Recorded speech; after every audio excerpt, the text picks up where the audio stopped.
Today, welcome Adam to the NASA studio, and today we have. I'm extremely proud and honored to have you here. You're a composer, a teacher, and certainly a student of music.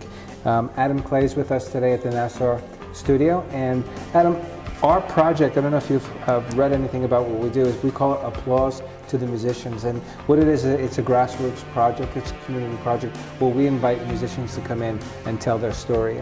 This is a great way for us to give back to the community because we understand the sacrifice that musicians make.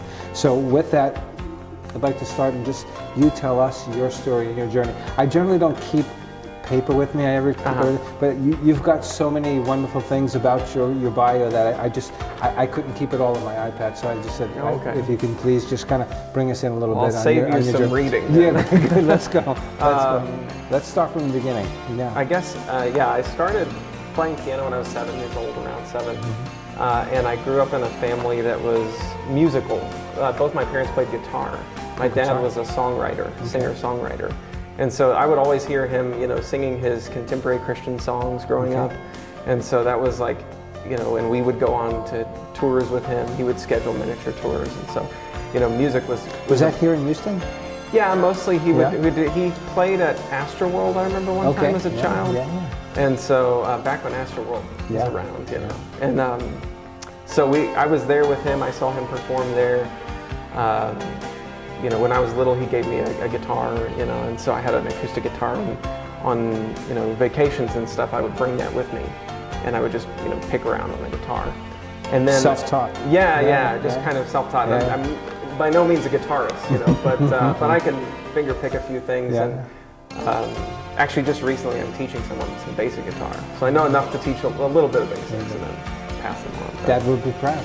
I got at least some of that guitar skill in it too, and then my mom played guitar too, so I heard a lot of music growing up. Did Mom and Dad play together? They did, yeah. They used to play in our church contemporary choir growing up, and so I heard them all the time, and they'd play at family gatherings too. That was a big part of our family gatherings. And so, to continue the story, we didn't have a piano at our house growing up. I discovered the piano at my grandmother's house.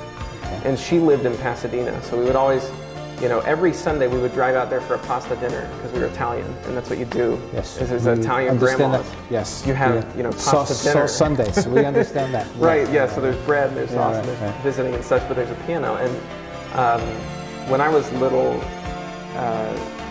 all the little kids would want to go play on the piano, and that was just the thing. My grandmother told me that I was different than the other kids, and she knew it was different because I asked her one time, can I go play on the piano? And so she was like, sure, go ahead, But she expected kind of this banging and, all kinds of, 20th century music that you get from children a lot of the time. So but she was like, no, you went over there and you were really quiet and you just kind of played a melody and you could tell I was kind of listening in on things. And so from there, that piano ended up coming to my house growing up that she had. And so they moved that piano to my parents' house when I got more interested in taking lessons. And my mom taught me what she knew, piano. As far as piano. Yeah, she taught me what she knew as far as piano. And she had taken some piano lessons too in the past. And so she taught me up until what she knew until I played a piece, and then she was like, well, we got to get you with a neighborhood teacher. And so we found this Darlene Pate, and I studied with her for years and years. And there was a point at which I didn't want to leave her. I really liked taking lessons there, and it was just comfortable and familiar. Right, and so, but there was a point at which that I kind of, there was music I wanted to play that I felt like I couldn't learn. And so I gave sort of an ultimatum.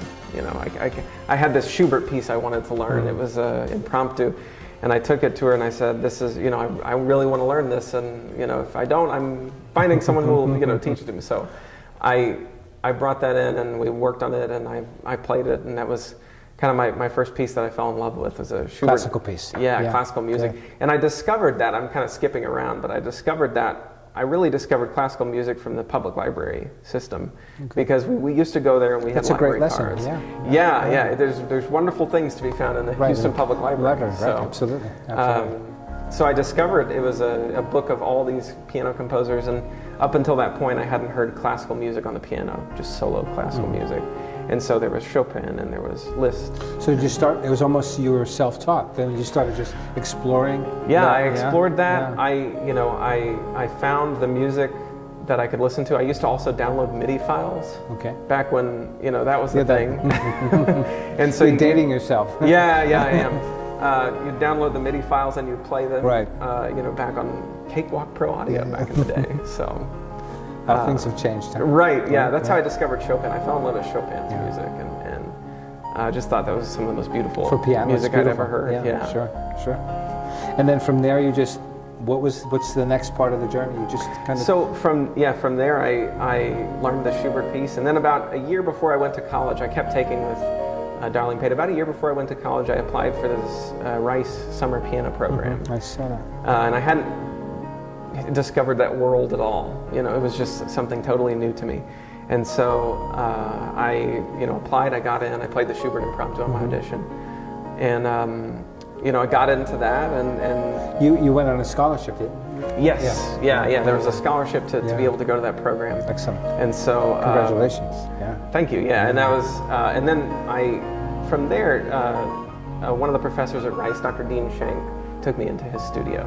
And so that was about a year before I went to college. And so I studied with him for a year, and it was just, it was this whole other world of being opened up to how you can think about music and sound and performance, and how significant the role of a performer is to a piece of music. And so that gave me a really he was one of those walking encyclopedias that could talk and talk and talk about, and he would know everything about every performance on every piano. Wow. And it just, to keep up with him, for one, was that was an education in and of itself, because it was supposed to be like that. Yeah, right. And so, because he would be talking about, the 1983 performance of Horowitz on this, and then I'd just be like, yes, that's amazing. And so, but you learn a lot from just shadowing somebody who's that knowledgeable. And he tuned pianos. He had a depth of knowledge about music history. So he's a journeyman. Yeah. Sure. And he was in love with this instrument and all of these performers. Is so much that you couldn't help but fall in love with all of those instruments, composers, performers. That's and history. Work well done. So we were in Rice, and then the next part of the journey is Oklahoma. Yeah. So I auditioned for a number of schools around, and a few Houston schools and a few Oklahoma schools, and then I got into University of Oklahoma on a piano scholarship. Good. Yeah. Good. So part of it, though, I went to the campus and fell in love with the campus up there. It's beautiful, and so that was. It's a strange thing, but it was a big part of my decision too. Is if I'm going to be living here, it's a beautiful place. I was surrounded by beauty.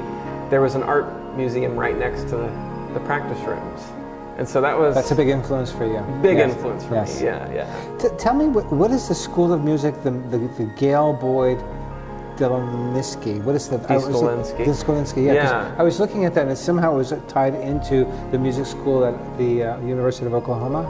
That was an award. I think there was it was sort of a scholarship for an outstanding piano student. That was so to speak, and that was me. That was you. Yeah.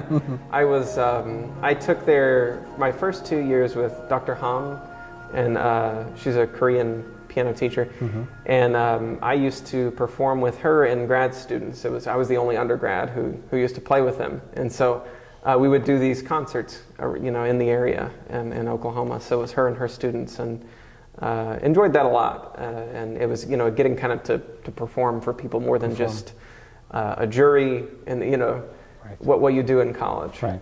And so and that was a big part of my inspiration too. Now you graduated with a bachelor's in music? Yes. Okay. Yeah. And then from there, you've come back to Houston? Yes. And now you have your studio, you're a composer, you're doing a lot of different things. Walk us through a little bit of what you're doing now. I know there's some evolutions in terms of the 2015, 16, and 17, and 18.